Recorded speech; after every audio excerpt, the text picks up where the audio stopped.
Good morning mga boss. So another update na naman tayo sa aking maliit na backyard. Ayan. So ito yung aquarium natin. Ayan. So ito naman yung ibang tanks natin na may green water na dahil sa sobrang init mga boss. Ayan. At itong ating mga recycled ref. Ayan. So hindi pa natin ito natatrabaho kasi medyo busy talaga mga boss. So update ko kayo dito sa ating dalawang ref tab na may mga mollies. Ito na yung mga molly natin. Ayan. So, ang sisigla nila mga boss, ayan, so gustong-gusto talaga nila yung nakabilad sila sa init. Yeah, boy. Talaga ito yung gustong-gusto ng mga mollies. Amazing! So, mas madali sila makapanganak mga boss kapag they are exposed to sunlight. So, the more na expose yung mollies natin sa sunlight is mas madali silang dumami mga boss. So dito sa kabilang tank natin is wala nang masyadong laman kasi nabenta na natin sa market mga boss. At syempre gagamitin pa rin natin yung tab na yan para maging grow out tab. Ayan. So ito yung mga kailangan pa natin gawin. So madami pang kailangan trabahuin mga boss. At kita nyo naman halos wala na tayong isda, kukunti na lang yung stock natin kasi binibenta rin natin to every weekends at syempre doon sa ating bagong shop. So ngayon is magpapakain tayo mga boss gamit itong PO1 sinking pellets. Yan. So mabibili niyo to mga boss sa mga agribet supplies na malapit sa inyo. So hindi naman sekreto itong pinapakain natin na pellets. So ito yung mga normal na pellets natin na PO1 sinking. Ayan. So kung wala akong live foods is meron naman akong alternative na pellets. Ayan. So tingnan nyo kung paano kumain ng PO1 yung mga mollies natin, yung 24K mollies. So nasanay na rin sila mga boss na kapag walang live foods is itong pellets na PO1 yung pinapakain natin sa kanila. So dito sa kabila is meron na tayong iilang gapis dito. So kailangan nating i-harvest yung mga natira in the future at para naman malinisan na rin natin tong tab nila. Ayan. So kukunti na lang yung natira rito mga boss. Ayan, so hindi masyadong makita sa camera. So meron tayong ilang pirasong gapis dyan na dambuir. At dito naman sa kabila, ayan, kukunti na lang rin yung feed-dirt natin mga boss. Ayan, so i-zoom ko konti, ayan. So konting-konti na lang na feed-dirt yung natira sa atin mga boss. So nabenta na rin natin yung iba sa market.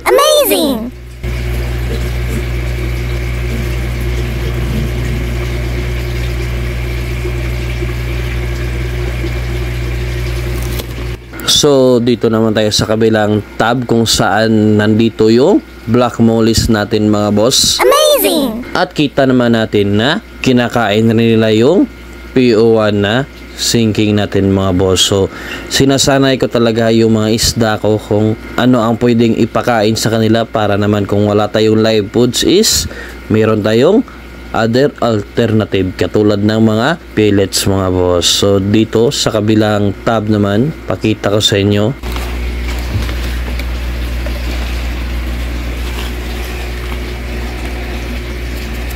So kita niyo mga boss yung 24K molly natin ng mga juvie sizes.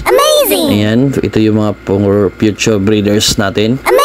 So malakas rin silang kumain ng pellets mga boss. Ayan, so talagang importante talaga na ma-maintain natin yung pagpapakain sa ating mga isda kahit wala tayong live foods mga boss. So pwede naman itong mga ganitong commercial pellets. So dito naman is yung mga platis natin mga boss. Ayan, nag-unti-unti na silang lumalabas. Ayan.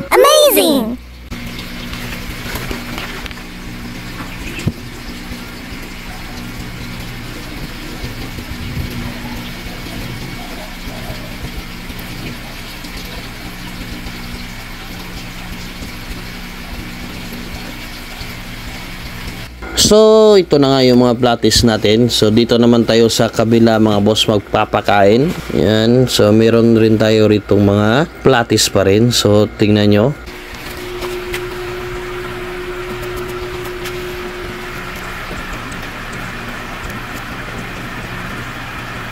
So ayan na nga mga boss. Unti-unti na silang lumalabas pagkalagay natin ng pellets natin. So platis rin ang mga nandito. At syempre meron na rin ako nakita mga fry. Amazing! Which is a good sign na maganda yung ginagawa nating breeding techniques. Amazing! Ayan, so ito yung mga platis natin. Amazing!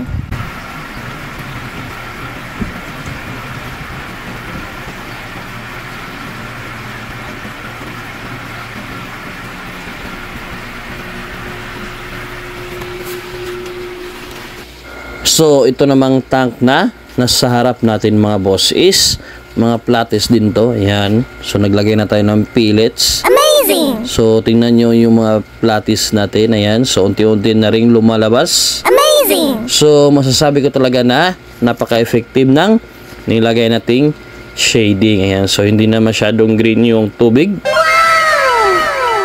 So unti-unti na sila nagiging clear water. Ayan, sana is magtuloy-tuloy itong project ng shading natin in the long run para makita rin natin kung ano talaga yung effect sa ating mga isda sa ginawa nating shading. Ayan, so ito yung mga platis natin ngayon.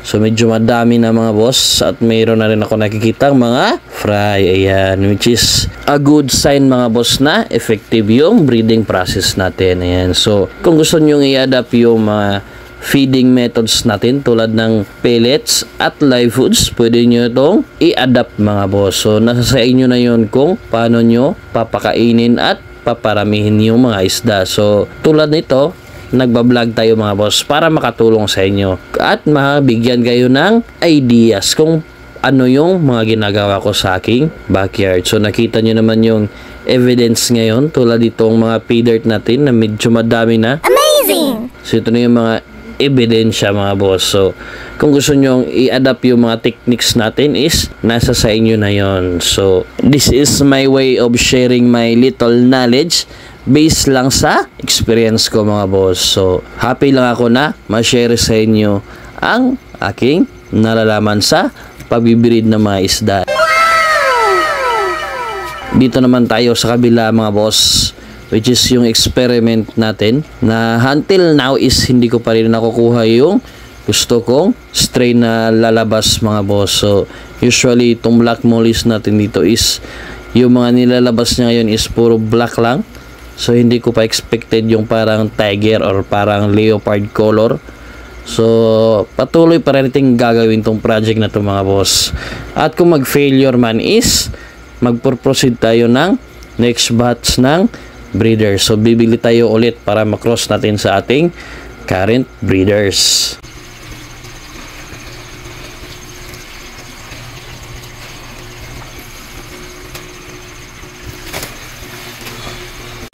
So tapos na tayong magpakain dito banda mga boss. So puntahan naman natin yung ibang isda natin para mapakain na rin natin ng PO1 or yung sinking natin na pellets. Ayan. So dito muna tayo sa ating goldfish tanks. Ayan. Yeah boy. So in terms naman sa goldfish feeding mga boss is hindi mo na kailangan ng masyadong mahal na mga pellets based on my experience. Yeah boy. So pwede na tong PO1 mga boss. Basta't frequent na kayo magpakain at syempre huwag kalimutan yung pagpapakain ng live food. So kung meron kayong mapagkukunan mga boss is much better yon or maghanap na lang kayo ng iba pang alternative. So ang gamit kong alternative ngayon is itong PO1 kasi proven and tested ko na to sa aking mga isda. So depende pa rin yun mga boss sa techniques na ina-apply nyo sa inyo pag fish keeping. So kita nyo, PO1 lang tong pinapakain ko sa aking mga goldfish mga boss. Amazing! So up until now is wala naman akong problema. Ayos naman sila sa feeding pattern ko. Ayan. So okay naman sila mga boss. Amazing!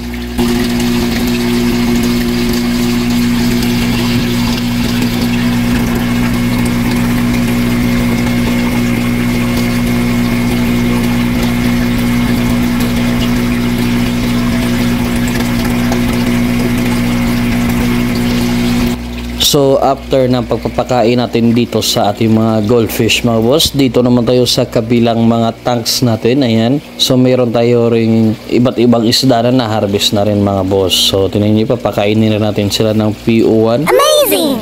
So mayroon tayo rito platis at goldfish mga boss. So ito yung mga last batches na na-harvest natin, lalo na yung mga goldfish mga boss.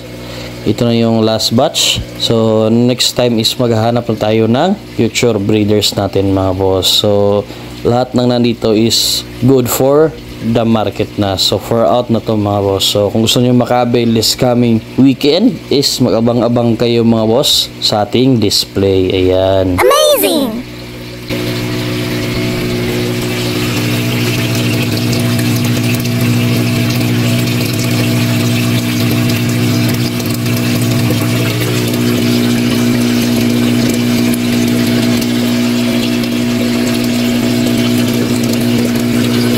So, kuha tayo ulit ng pellets natin mga boss. Ayan. So, dito naman tayo sa kabilang tank magpapakain. So, meron tayo dito mga zebra danios at tetra. Ayan. Amazing! So, kita nyo, para sila mga maliliit na piranha. Ayan. Amazing! So, talagang maaaliw ka mga boss kung nag-aalaga ka ng tetra or zebra kasi napakaliksi talaga nila sa aquarium. Ayan. So, kung makita nyo kung gaano sila kaliksi, ayan. Lalo na kapag magpapakain na kayo sa kanila mga boss. So, tingnan nyo. So, ito yung mga available stock natin para ngayong weekend. So, gusto nyo maka-avail mga boss is pumunta lang kayo sa ating favorite spot doon sa Ampayon Public Market.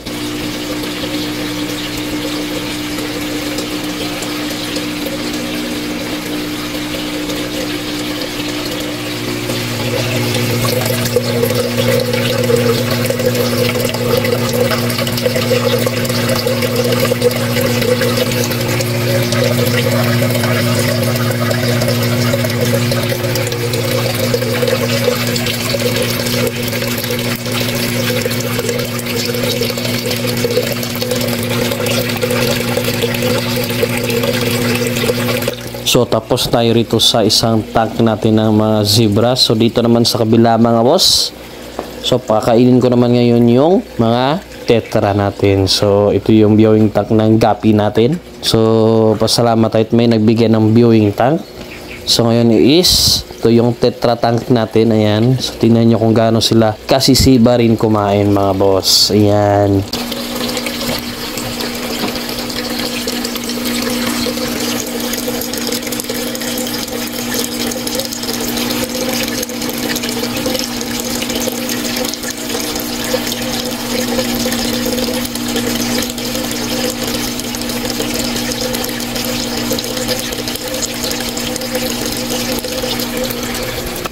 So kita nyo naman mga boss, kahit green yung water ng ating aquarium is healthy pa rin yung mga tetras natin. Ayan. Amazing! Kasi ang ginagawa ko rito mga boss is everyday is nagsasipon ako ng mga poops nila at least 10%. At syempre yun lang yung binabalik ko na bagong tubig. So hindi ko pa siya masyadong pinupuno kasi medyo mahina talaga yung tubig namin rito. Lalo na kapag every morning kang magwa-water change. At hindi lang mahina ay may chlorine rin kasama mga boss. So hinay-hinay lang talaga ako kapag nagwa-water change ako sa aking mga isda. So dito sa kabilang side,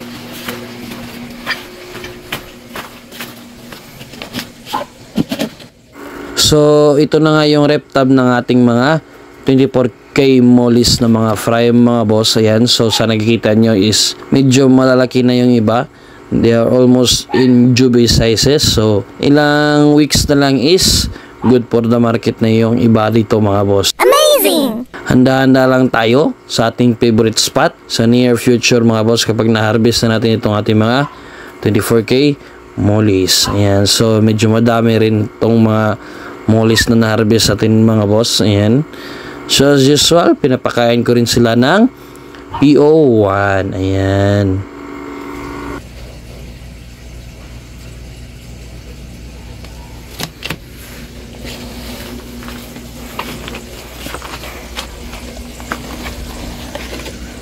So, hindi natin pwedeng kalimutan yung isa pa nating rep tab mga boss na mayroong mga platis at 24K mollies. Ayan, so konti na lang sila rito. At hanggang dito na lang muna yung update natin mga boss sa aking munting backyard.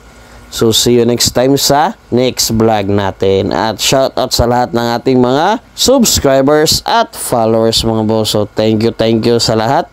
And see you in our next upload mga boss. Ingat!